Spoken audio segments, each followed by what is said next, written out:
இந்த உலகத்தில் இருக்கிற யாருமே இதை பார்த்து முடிச்சிருவோம். இதை பார்த்து முடிக்காம நல்லா இருக்காது. இது ரொம்ப அற்புதமான காரியம், கவனிங்க. இந்த உலகத்தில் இருக்கிற யாருமே உங்களை ஆக்கினைக்குள்ளாக தீர்க்க முடியாது என்று சத்தியவேதம் சொல்லுகிறது. அதில் கவனிச்சுட்டு வாங்க. சில ஆட்கள் என்ன பண்றாங்க, தங்களை தாங்களே தண்டித்துக் கொள்கிறார்கள். அவங்க ரட்சிக்கப்படாதவங்க. அவங்க இயேசு ஒன்றையில் வந்தால் ஆண்டவர் மன்னிப்பார். சிலர் ரட்சிக்கப்பட்டிருந்தும் என்ன செய்யறாங்க, தங்களை தாங்களே தண்டித்துக் கொள்கிறார்கள். அவங்களுக்கு இப்ப செய்தியை சொன்னோம் இல்லையா? அவங்களுக்கு என்ன கிடையாது, ஆக்கினை தீர்ப்பு கிடையாது என்பதை நான் பார்த்தோம்.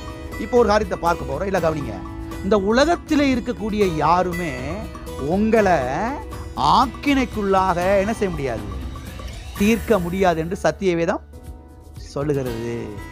யாரு உங்களை என்ன செய்ய முடியாது, குற்றம் சாட்ட முடியாது. டேய், உன்னைய பத்தி எனக்கு தெரியாது, 15 வருஷத்துக்கு முன்னதாக ரோட்ல சீரட்டு குடிச்சிட்டு இருந்தா, நீ இவ்வளவு யோக்கியமா நீ இப்ப சொல்றாங்களா சொல்லலையா? சரி, நீங்க வெளியே ஒன்றும் காமிச்சுக்கிற வேணாம், ஆனா புரிஞ்சுக்கீங்க. ஆனா புரியும், நான் சொல்றது விளங்கும் கண்டிப்பா. 18 வருஷத்துக்கு முன்னதாக ஸ்கூல்ல நீ பண்ணாத அநியாயமாடா, நீ பண்ணாத சேட்டையா, நீ பண்ணாத அக்கிரமமா, என்னென்ன பண்ணுன நீ பாரு, அதுக்குரிய பலனை சொல்றாங்களா சொல்லலையா? சத்தியவேதம் சொல்லுகிறது, இந்த உலகத்தில் இருக்கிற யாருமே உங்களை ஆக்கினைக்குள்ள என்ன செய்ய முடியாது. யாருமே உங்களை ஆக்கினைக்குள்ளா தீர்க்க முடியாதுன்னா அப்புறம் எதுக்கு உங்களை நீங்களே ஆக்கினைக்குள்ளா தீர்த்துக்கிட்டு உட்காந்துட்டு இருக்கீங்க? எல்லாம் இருக்கிறீங்களா? இந்த உலகத்தில் இருக்கிற யாருமே என்ன செய்ய முடியாது உங்களை ஆக்கினைக்குள்ளாக. இப்படி சொல்றேன், பிசாசே உங்களை ஆக்கினைக்குள்ளா தீர்க்க முடியாது. வாசிப்போமா? ரோமர் 8:34. ரோமர் 8:34.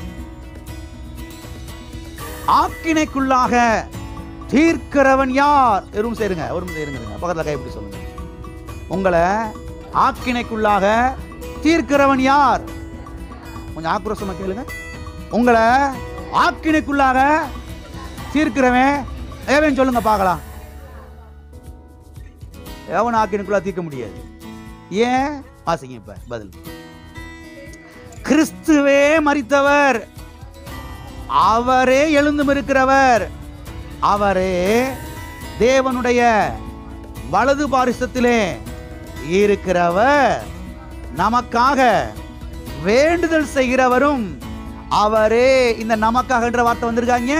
புதிய ஏற்பாடை நீங்க வாசிக்கும் போது நமக்காக நமக்காக நமக்காகன்ற வார்த்தையை அப்படியே ரவுண்ட் போட்டுக்கிட்டே வாங்க, ரொம்ப அற்புதமா உங்களுக்கு விளங்கும். கத்தர் பாருங்க, சில வருஷத்துக்கு முன்னாடி எனக்கு அப்படி வெளிச்சம் போட்டு காமிச்சார். அப்படி எல்லாம் குறிச்சு வச்சுட்டே வந்தேன். அதை தான் நீங்க உங்களுக்கு பிரசங்கம் பண்ணிக்கிட்டு இருக்கிறேன். எல்லாம் கவனிங்க. ஆக்கினைக்குள்ளாக தீர்க்கிறவன் யார்? தேவனே என்ன செய்திருக்கிறார்? நம்மை நீதிமான்களாக ஆக்கி இருக்கிறார். 33 வாசிக்கிறேன், 33 வாசிக்கிறேன். தேவன் தெரிந்து கொண்டவர்கள் மேல் குற்றம் சாட்டுகிறவன் யார்? தேவனே அவர்களை என்ன செய்திருக்கிறார்? எல்லாம் இருக்கிறீங்களா? தேவனே உங்களை நீதிமான ஆக்கி இருக்கும் போது உங்களை பார்த்து குற்றம் சாட்டுறவன் யாரு?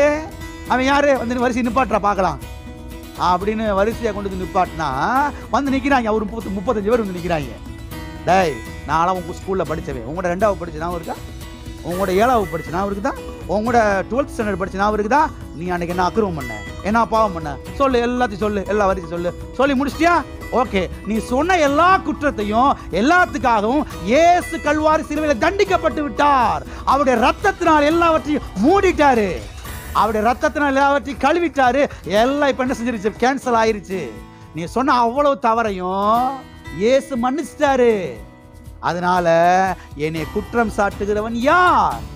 என்னை தண்டனைக்குள்ளாக தீர்க்கிறவன் யார்? தேவனே என்ன செய்திருக்கிறார்? என்னை நீதிமானாய் ஆக்கி இருக்கிறார். எல்லாம் இருக்கிறீங்களா? கிறிஸ்துவே மரித்தவர், எனக்காக அவர் மரித்தார், எனக்காக அவர் தண்டிக்கப்பட்டார், எனக்காக அவர் ஆக்கினைக்குள்ளாக தீர்க்கப்பட்டார். எதற்காக? நான் மன்னிக்கப்படும்படியாக. ஆகவே எனக்கு எந்த ஒரு குற்ற உணர்வு இல்லாம விடுதலையோடு இன்னைக்கு நான் வாழலாம். எந்த ஒரு டார்ச்சர் இல்லாம இன்னைக்கு நான் சமாதானமா வாழலாம். ஏன்னா இயேசு என்னுடைய சப்ஜெக்டாக, என்னுடைய பதிலாளியாக அவர் கல்வாரி சிலுவையில் தண்டிக்கப்பட்டு விட்டார். இதெல்லாம் உள்ள வரணும். இதெல்லாம் உள்ள வந்தா தான் தைரியமா போய் தேவ பிரசன்னத்துல ஜெபிக்க முடியும். இல்லைன்னா இதுவே நம்மளை அச்சுறுத்தி நம்மளை ஜெபிக்க விடாம பண்ணிடும். வேதத்தை வாசிக்க விடாமல் பண்ணிடும், சபைக்கு வராமல் தடுத்துடும். இதுவே நீ எல்லாம் யோக்கியனாக்கும் இந்த பைபிளை தொடுறதுக்கு உனக்கு என்ன அருகதை இருக்குது? நம்ம ஜெபம் பண்ண போறியா? ஏண்டா நீ செய்யாத பாவமாடா, உன் ஜெபத்தில் ஆண்டவர் கேட்பாராடா அப்படின்ற மாதிரி எண்ணங்கள் என்ன செய்ய ஆரம்பிச்சிருது, போயிடுது. இந்த சத்தியத்தை நீங்கள் அறிந்து கொள்ளும் பொழுதுதான் விடுதலையோடு வாழ முடியும். போய் தைரியமா தேவ பிரசனத்தில் என்ன செய்ய முடியும், ஜெபிக்க முடியும். ஆமென். எனவே நாம் கிறிஸ்து இயேசுவுக்கு உட்பட்டிருக்கிறோம். நாம் கிறிஸ்துவுக்குள் இருக்கிறபடினாலே நமக்கு ஆக்கினை தீர்ப்பு. எல்லா கரங்களும் சொல்லுவோம், நான் கிறிஸ்து இயேசுவுக்கு உட்பட்டிருக்கிறபடியால் எனக்கு ஆக்கினை தீர்ப்பு இல்லை. ஆமென். ஆகவே இந்த உலகத்தில் இருக்கிற யாருமே என்ன செய்ய முடியாது, உங்களை ஆக்கினைக்குள்ளாக தீர்க்க முடியாது. தீர்க்க இடம் கொடுக்காதீங்க, நீங்க தீர்க்க இடம் கொடுக்க செய்யாதீர்கள். ஆமென்.